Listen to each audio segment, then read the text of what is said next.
میں فاریہ چوہان ہوں۔ میرا تعلق چکوال سے ہے۔ میرے والد صاحب پاکستان ریلوے میں اعلیٰ عہدیدار تھے، مگر میرے بچپن میں ہی ان کا انتقال ہو گیا تھا۔ میرے والد صاحب کو ملنے والا تمام فنڈ میرے چاچوں نے میری ماں سے عطیہ لیا تھا اور پھر ہمیں یہ کہتے ہوئے گھر سے نکال دیا تھا۔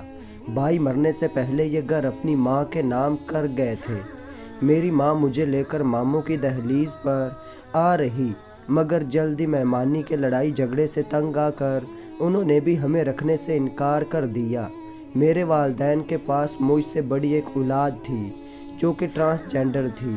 میرے والد صاحب نے اسے رکھنے سے انکار کر دیا اور میری ماں کو کہا اسے کسی ہجڑوں کے گروہ یا کسی فلاحی ادارے میں چھوڑ آؤ، مگر ماں چونکہ ماں ہوتی ہے، اس لیے میری ماں اپنی اولاد کو خود سے ہمیشہ کے لیے جدا نہ کر سکی اور میرے ٹرانسجینڈر بھائی سے، جس کا نام عارف تھا، کو اپنی ایک بے اولاد دوست کے حوالے کر دیا اور کہا کہ میں وقت آنے پر اپنی امانت لے جاؤں گی۔ میں اپنے ٹرانسجینڈر بھائی سے بچپن میں ہی 2 بار ملی تھی۔ اس کے بعد میں نے پاپا کو بتا دیا کہ میری ماں کسی عجیب سے بچے کو ملنے جاتی ہے، تو میرے والد صاحب نے میری ماں کو بیلٹ کی مدد سے بدترین تشدد کا نشانہ بنا ڈالا اور کہا کہ تو دوبارہ میرے خون سے ایک ہجڑے کو جنم دینا چاہتا ہے۔ میری ماں کو تب چھوڑا جب میری ماں مار کھاتے کھاتے بے ہوش ہو گئی۔ وہ دن اور آج کا دن میں کبھی اپنے ٹرانسجینڈر بھائی سے نہیں ملی، نہ کبھی میری ماں مجھے ساتھ لے کر گئی، نہ ہی مجھے پتا ہے کہ میری ماں عارف سے ملتی بھی ہے یا نہیں۔ یوں ہی وقت گزرتا گیا، میں جوانی کی طرف بڑھتی گئی اور میری ماں کی عمر ڈھلنے لگی۔ میں جب بیچلر تک پہنچی تو گھر کے اخراجات پورے کرنا اور مجھے تعلیم دلوانا دونوں کام ایک ساتھ ممکن نہ رہے، تو مجبوراً میری ماں نے لوگوں کے گھروں میں کام کرنا شروع کر دیا۔ دوسری طرف دوران تعلیم مجھے ایک لڑکے اعجاز علی بٹ سے محبت ہو گئی۔ اعجاز علی بٹ کے کہنے پر میں نے ماں سے اپنی پسند کے متعلق بات کی، تو میری ماں نے بنا کوئی دلیل سنے میری بات اور پسند کو رد کر دیا۔ میں بھی ضد پر اڑ گئی اور آخر کار ایک دن ماں کی مرضی کے خلاف جا کر اعجاز علی بٹ سے نکاح کر لیا۔ اعجاز علی بٹ کے والد صاحب کا نیوزی لینڈ کے 4 مشہور شہروں میں سٹیل کی فرنسز کا بزنس تھا۔ میں اعجاز علی بٹ کے ساتھ نیوزی لینڈ شفٹ ہو گئی اور پھر کبھی پلٹ کر ماں کی خبر نہ لی، یہاں تک کہ میرے بچے بھی جوانی کی دہلیز پر قدم رکھ چکے تھے۔ ایک دن انگلینڈ کے مشہور پارک میں مجھے ایک میری پرانی جاننے والی اچانک مل گئی، جن کا نام رابعہ تھا۔ انہوں نے اتنے عرصے بعد بھی مجھے پہچانا۔ وہ ہمارے محلے کی سب سے امیر فیملی تھی اور مجھے تعلیم مکمل کروانے کے لیے میری ماں نے ان کے گھر بھی بطور ملازمہ کام کیا تھا۔ میں رابعہ سے ملنے سے پہلے آج تک کبھی اپنے فیصلے پر کبھی نہ پچھتائی تھی، مگر رابعہ سے ملنے کے بعد نہ صرف پچھتاوا شروع ہو گیا بلکہ مکافات عمل کی چکی بھی چلنے لگی۔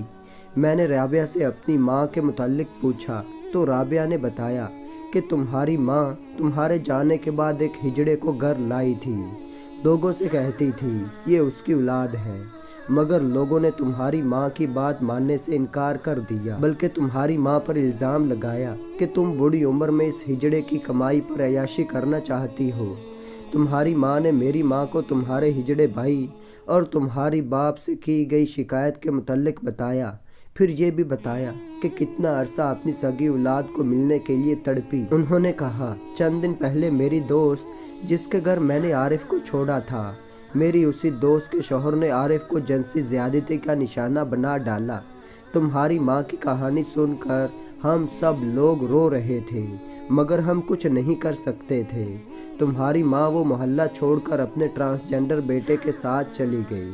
میرے والد صاحب نے تمہارے بھائی کو فروٹ والی ریڑھی لگوا دی، مگر ظالم معاشرے نے تمہارے بھائی کا جینا 2 بھر کر دی۔ رابعہ نے مزید بتایا کہ تمہارے اس غلط قدم کی اذیت نے تمہاری ماں کو دل کی مریضہ بنا دیا۔ ان کا مہنگا علاج کروانے کے لیے عارف فروٹ بیچ کر پیسہ پورا نہیں کر سکتا تھا، لہٰذا اس نے شادی بیاہ کے فنکشن پر ناچنا شروع کر دیا۔ ناچ گا کر کمائے گئے پیسے سے عارف نے اپنی ماں کا علاج شروع کروایا، مگر ڈاکٹرز نے آپریشن کا کہا اور 8 لاکھ روپے فیس مانگی۔ جو کہ عارف کے لیے دینا ناممکن تھی۔ اسی دوران نئے محلے میں جہاں تمہاری ماں اور عارف شفٹ ہوئے، وہاں کے چند اوباش لڑکوں نے عارف کو لالچ دیا کہ آج رات کو ایک بہت بڑا فنکشن ہے، وہاں جا کر ڈانس دکھاؤ تو 2-3 لاکھ روپے کما سکتے ہو۔ عارف نے ان اوباش لڑکوں کی بات مان۔ انہوں نے عارف کو بہلا پھسلا کر دور ویرانے میں لے جا کر جنسی تشدد کا نشانہ بنا ڈالا اور ثبوت مٹانے کے لیے عارف کو زندہ جلا ڈالا۔ ادھر جب عارف کی موت کی خبر 3-4 دن بعد تمہاری ماں تک پہنچی تو وہ بھی صدمے سے اللہ کو پیاری ہو گئی۔ عارف کی لاش ایک فلاحی ادارے کے سپرد کر دی گئی، جبکہ تمہاری ماں کے کفن دفن کی ذمہ داری میرے والدین نے لے لی۔ تمہارے ماموں کی فیملی سے اطلاع کے باوجود بھی کوئی تمہاری ماں کی آخری رسومات میں شرکت کے لیے نہیں آیا۔ رابعہ کی بات سن کر میں رونے لگی۔ میں نے سہارے کے لیے رابعہ کے کندھے پر سر رکھنا چاہا تو رابعہ نے میرا سر جھٹک دیا۔ رابعہ مجھے ایسے ہی چھوڑ کر چلی گئی۔ میں واپس گھر آئی تو دیکھا کہ میری بیٹی اپنے غیر مسلم بوائے فرینڈ کے ساتھ نازیبہ حرکات کر رہی تھی۔ میں نے اپنی بیٹی پر ہاتھ اٹھا دیا۔ میری بیٹی نے پولیس بلا لی، مجھے گرفتار کر لیا۔ وہیں میری بیٹی نے مجھے سائیکو پیشنٹ قرار دیا۔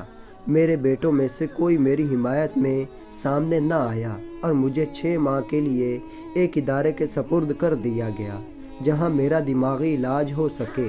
میرے اسی کیس میں دوران علاج میرا شوہر فوت ہو گیا۔ مجھے شوہر کا آخری بار دیدار بھی نصیب نہیں ہوا کہ کہیں میں اپنی دماغی حالت کی وجہ سے کسی کو نقصان نہ پہنچا دوں۔ شوہر کی موت کے بعد کاروبار بیٹوں نے سنبھال لیا اور مجھے ہمیشہ کے لیے اولڈ ہوم چھوڑ آئے۔ میں اب ایک عرصہ سے اولڈ ہوم میں ہوں۔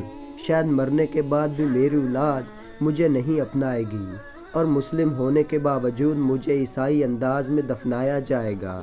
میری لاکھوں منتوں کے بعد 1-2 بار رابعہ مجھ سے ملنے آئی، مگر اس بار اس نے بھی معذرت کر لی اور کہا کہ میرے پاس اتنا ٹائم نہیں ہوتا، میں اب یہاں پر اپنی آخری سانس تک قیدی بن کر رہوں گی۔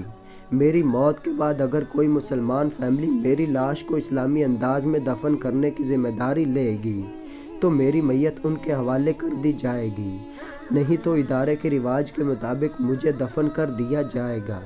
میں اپنی کہانی کے اختتام میں فقط اتنا کہوں گی کہ اگر آپ کی محبت آپ کے والدین کے لیے اذیت بننے لگے تو اپنی محبت چھوڑ دیں۔ تو دوستو، اللہ تعالیٰ مجھے اور آپ کو عمل کرنے کی توفیق عطا فرمائے، آمین یا رب العالمین۔ تو دوستو، ایسی ہی شاندار ویڈیو دیکھنے کے لیے چینل کو سبسکرائب کریں۔ تو ملتے ہیں ایسی ایک اچھی ویڈیو میں، تب تک کے لیے اللہ حافظ۔